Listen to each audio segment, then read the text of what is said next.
Bharatiya Janata party ने पहले सोचा कि शिरोमणि अकाली दल को आगे करके शायद हम आम आदमी पार्टी को रोक सकें। फिर भारतीय जनता पार्टी ने सोचा कि कांग्रेस पार्टी को आगे करते हैं, लेकिन कांग्रेस पार्टी भी आम आदमी पार्टी को रोक नहीं सकती। फिर भारतीय जनता पार्टी ने कैप्टन अमरिंदर के साथ मिलकर अपना एक मोर्चा तैयार किया, अपना एक ग्रुप तैयार किया, और उनका वो ग्रुप, उनकी वो अलायंस भी आम आदमी पार्टी को दूर दूर तक रोक नहीं पा रहा।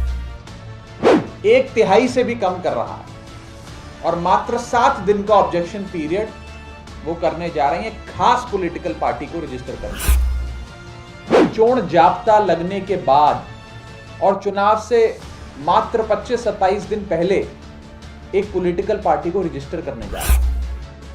पहली बार हम देख रहे हैं कि election commission model code of conduct लगने के बाद, यानी कि चुनावों की औपचारिक अनाउंसमेंट, फॉर्मल अनाउंसमेंट होने के बाद एक पॉलिटिकल पार्टी को रजिस्टर करने जा रहा है। ये 2 बड़े बदलाव, 2 बड़े amendment election commission registration of a political party का जो प्रोसेस होता है, एक नई राजनीतिक दल को पंजीकृत कराने के लिए जो एक पूरी प्रक्रिया होती है, उसमें बदलाव कर। वो कौन सी पॉलिटिकल पार्टी है जिसके लिए ये स्पेशल अरेंजमेंट्स किए जा रहे हैं? रात बेरात रजिस्ट्रेशन की जो पूरी रूल्स होते हैं उसमें तब्दीली कर कर, बदलाव कर कर एक स्पेशल पॉलिटिकल पार्टी को रजिस्टर कराने के लिए जद्दोजहद कर रहा है इलेक्शन कमीशन।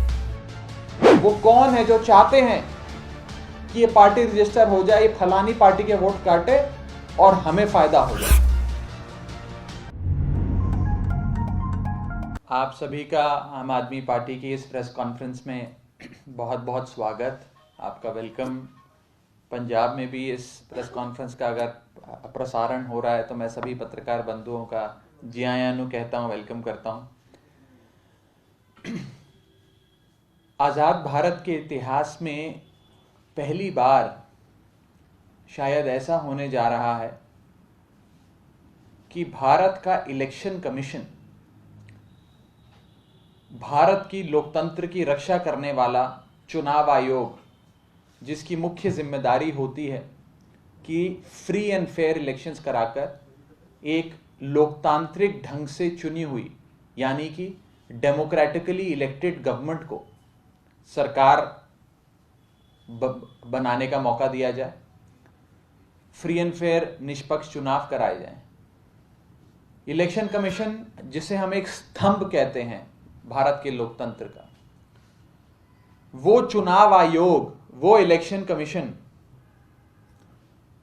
एक पॉलिटिकल पार्टी की रजिस्ट्रेशन के प्रोसेस में 2 बड़े बदलाव करने जा रहा है।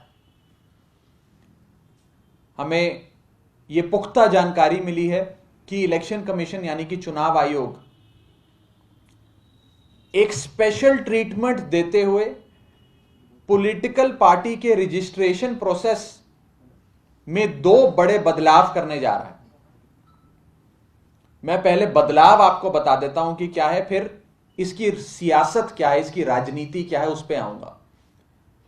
2 बड़े बदलाव जो भारत का चुनाव आयोग यानी कि इलेक्शन कमीशन ऑफ इंडिया करने जा रहा है, वो कुछ इस प्रकार है। पहला बदलाव, किसी भी पॉलिटिकल पार्टी को रजिस्टर कराने से पहले, उनका पंजीकरण होने से पहले 30 दिन का एक समय सीमा होती है, जिसे ऑब्जेक्शन पीरियड कहा जाता है। यानी कि 30 दिन तक लोग उस पॉलिटिकल पार्टी के रजिस्ट्रेशन पर अपनी आपत्ति दर्ज करा सकते हैं चुनाव आयोग में, इलेक्शन कमीशन। एक पीरियड ऑफ रेजिंग ऑब्जेक्शंस होता है, वो 30 दिन का होता है।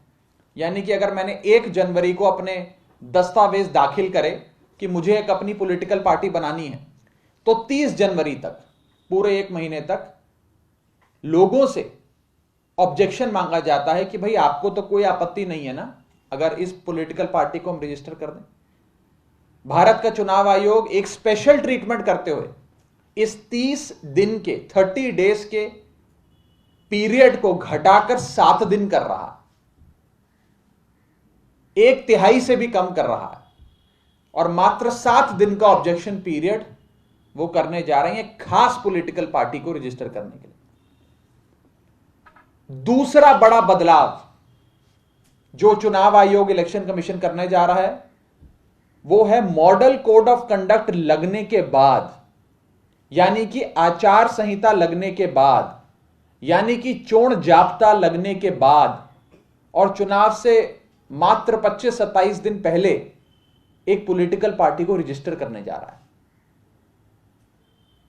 पहली बार हम देख रहे हैं कि election commission model code of conduct लगने के बाद, यानी कि चुनावों की औपचारिक अनाउंसमेंट, फॉर्मल अनाउंसमेंट होने के बाद एक पॉलिटिकल पार्टी को रजिस्टर करने जा रहा है। ये दो बड़े बदलाव, दो बड़े amendment election commission registration of a political party का जो प्रोसेस होता है, एक नई राजनीतिक दल को पंजीकृत कराने के लिए जो एक पूरी प्रक्रिया होती है, उसमें बदलाव कर रहा है। अब इससे कुछ सवाल खड़े होते हैं जो आम आदमी पार्टी आज इलेक्शन कमीशन से भी और कहीं ना कहीं भारतीय जनता पार्टी से सीधे तौर पे अमित शाह जी से पूछना चाहती। पहला सवाल, किस पार्टी को रजिस्टर कराकर आज भारतीय जनता पार्टी यह चाहती है कि उसे चुनावों के मैदान में आने वाले फरवरी के महीने में होने वाले चुनावों के मैदान में उतारा जाए? वो कौन सी पॉलिटिकल पार्टी है जिसके लिए ये स्पेशल अरेंजमेंट्स किए जा रहे हैं? दूसरा बड़ा सवाल, ऐसी क्या जरूरत पड़ गई कि कानूनों को बदल के रात बेरात रजिस्ट्रेशन की जो पूरी रूल्स होते हैं उसमें तब्दीली कर कर, बदलाव कर कर एक स्पेशल पॉलिटिकल पार्टी को रजिस्टर कराने के लिए जद्दोजहद कर रहा है इलेक्शन कमीशन? तीसरा बड़ा सवाल, इस पॉलिटिकल पार्टी के, इस मोर्चे के, इस धड़े के, इस ग्रुप के रजिस्टर होने के बाद सबसे ज्यादा राजनीतिक नुकसान, वोटों का नुकसान कौन सी पॉलिटिकल पार्टी को होगा? हमारा चौथा सवाल, अगर यह ग्रुप, यह मोर्चा रजिस्टर होता है तो कौन सी पॉलिटिकल पार्टी को फायदा होगा? पहला सवाल तो मैंने पूछा नुकसान किसको होगा, पर वो कौन से लोग हैं, उनके क्या मंसूबे हैं, वो कौन है जो चाहते हैं कि ये पार्टी रजिस्टर हो जाए, ये फलानी पार्टी के वोट काटे और हमें फायदा हो जाए? तो कौन सी पार्टी को सबसे ज्यादा फायदा होगा इस मोर्चे के, इस ग्रुप के पॉलिटिकल पार्टी में रजिस्टर होने से? हमारा अगला सवाल, अगर यह पॉलिटिकल पार्टी रजिस्टर होगी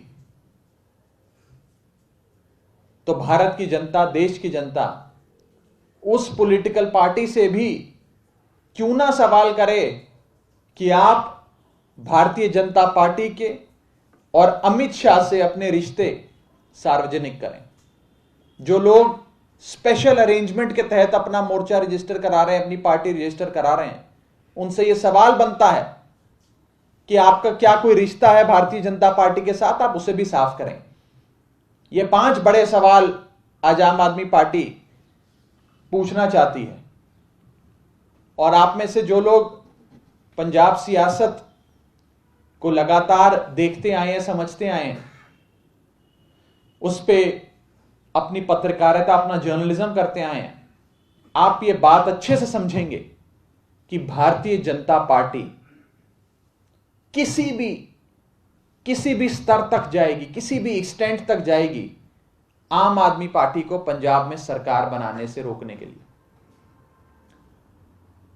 भारतीय जनता पार्टी ने पहले सोचा कि शिरोमणि अकाली दल को आगे करके शायद हम आम आदमी पार्टी को रोक सकें।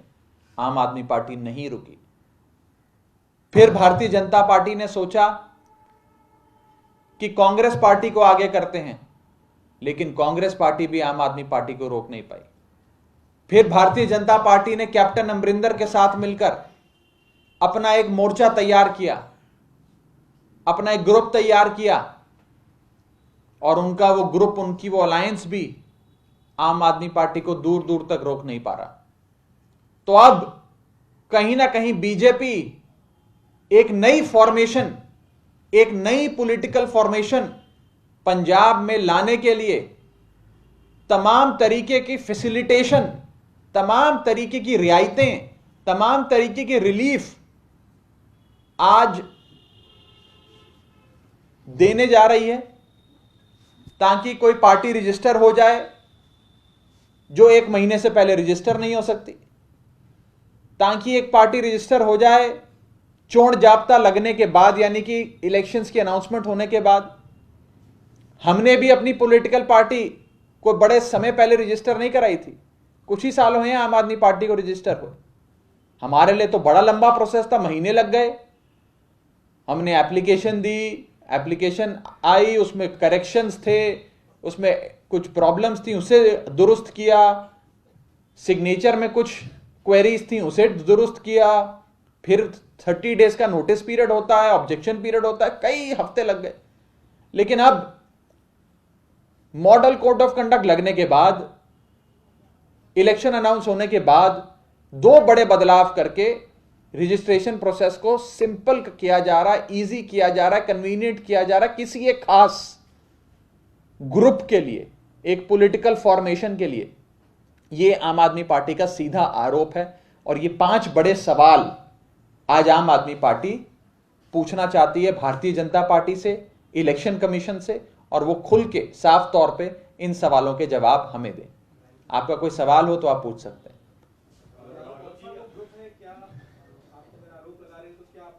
मुझे लगता है कि आवश्यकता नहीं है आज कि मैं इससे ज्यादा कुछ कहूं।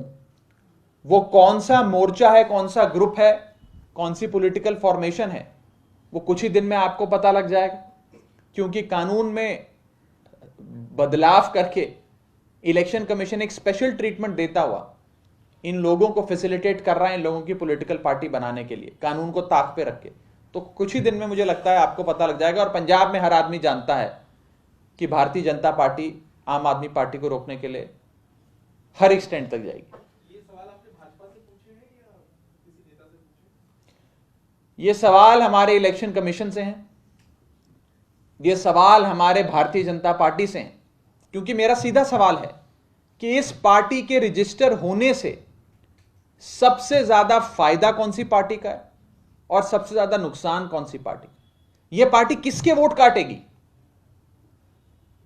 कहीं ना कहीं ऐसा नजर आता है कि यह पार्टी सिर्फ आम आदमी पार्टी के ही वोट काटेगी, सिर्फ आम आदमी पार्टी को हराने के लिए, सिर्फ आम आदमी पार्टी को रोकने के लिए। ऐसा लगता है कि यह पूरी कवायद चलाई जा रही है कि कानून में तब्दीली कर कर, बदलाव कर कर, कुछ दिनों में ही चुटकी बजाते हुए एक नए मोर्चे को, एक नई पार्टी को मैदान में उतारा जाए, कहीं आम आदमी पार्टी के कुछ वोट काट ले। इस सोच के साथ, आम आदमी पार्टी को कमजोर करने के लिए, इस सोच के साथ एक पॉलिटिकल पार्टी को रजिस्टर कराया जा रहा है। पंजाब से जो लोग आते हैं वो सब समझ रहे हैं कि मैं क्या कह रहा हूं। कौन सी पार्टी को आज भारतीय जनता पार्टी चाहती है कि ये पार्टी रजिस्टर हो जाए ताकि आम आदमी पार्टी को नुकसान हो। राघव जी, आज बलवीर राजेवाल का इंटरव्यू आया है एबीपी में। उन्होंने कहा है कि मेरे को चेहरा बनाना चाहते थे अरविंद केजरीवाल, लेकिन कुछ टिकटें ऐसी थी जो कि मुझसे मेरे इजाजत के बगैर दी जा रही थी। तो इसका मतलब वो कह रहे हैं कि आम आदमी पार्टी में भी टिकट बेची जाती है। फिर से उन्होंने आरोप लगाया आप पे। अरविंद केजरीवाल जी ने कल एक बात कही थी अपनी प्रेस वार्ता में। पहली चीज उन्होंने कही कि आम आदमी पार्टी में ना तो टिकट बेची जाती है, ना टिकट खरीदी जाती है, और अगर कोई शख्स आम आदमी पार्टी का नाम इस्तेमाल कर कर लेन देन करने की सोचता भी है, कोशिश भी करता है, तो उसे आम आदमी पार्टी बख्शेगी नहीं। अरविंद केजरीवाल जी बख्शेंगे नहीं। दूसरा, मैं दोहरा रहा हूं अरविंद केजरीवाल जी ने क्या कहा, अगर कोई शख्स बेबुनियाद झूठे आरोप लगाएगा, चुनाव से पहले अरविंद केजरीवाल और आम आदमी पार्टी पर कीचड़ उछालने की कोशिश करेगा कि टिकट बिक गई, टिकट खरीद ली, टिकट बेच दी, उस शख्स को भी हम छोड़ेंगे नहीं, हर संभव कार्रवाई करेंगे। ना सरकार बनने से पहले छोड़ेंगे और ना सरकार बनने के बाद छोड़ेंगे, यह मैं साफ तौर पे कहना चाहता हूं। और वो शख्स आज तक पैदा नहीं हुआ और वो रकम आज तक बनी नहीं जो अरविंद केजरीवाल को या आम आदमी पार्टी को खरीद ले, यह मैं साफ तौर पे कहना चाहता हूं। सर, आज अरविंद केजरीवाल ने पंजाब में एक नंबर भी जारी किया है कि पंजाब की जनता बताए कि सीएम का चेहरा कौन होगा। इस पर बीजेपी नेता मनजिंदर सिंह सिरसा ने कहा है कि भगवंत मान को धोखा दिया जा रहा है और खुद अरविंद केजरीवाल सीएम बनना चाह रहे हैं पंजाब। देखिए, 5-7 दिनों की बात है, ये नंबर हमने जो जारी किया है इस पर 17 तारीख तक पंजाब की आवाम, पंजाब सूबे के लोग, उनका अगला मुख्यमंत्री कौन होगा उसका नाम हमें बताएंगे। अरविंद केजरीवाल जी ने खुद साफ किया कि वो इस पूरी दौड़ से अपने आप को अलग करते हैं कि वो दौड़ में ही नहीं है। विपक्ष के पास आज पंजाब में कोई मुद्दा नहीं है, सच्चाई ये है। हम जो चीज अनाउंस करते हैं, जिस चीज की घोषणा करते हैं, जिस भी वादे का ऐलान करते हैं, जनता का सीएम चुनने के लिए कोई प्रोसेस का ऐलान करते हैं, हमारे विपक्षी जो बेचारे मुद्दा लेस हैं, इशू लेस हैं, वो उसी में मीम नेक निकालने में लग जाते हैं। उन बेचारों के पास कुछ बचा नहीं, वो क्या करें। मुझे तो कभी कभार ऐसे नेताओं पे जिनका आपने नाम लिया, उनको उनकी शक्ल देख के दुख होता है, दर्द होता है उन पे। मेरे को they have my sympathies, I feel bad for them. बेचारे कुछ कर ही नहीं पा रहे, क्या करें, उनको बोलने दीजिए। और कोई सवाल किसी साथी का? Thank you.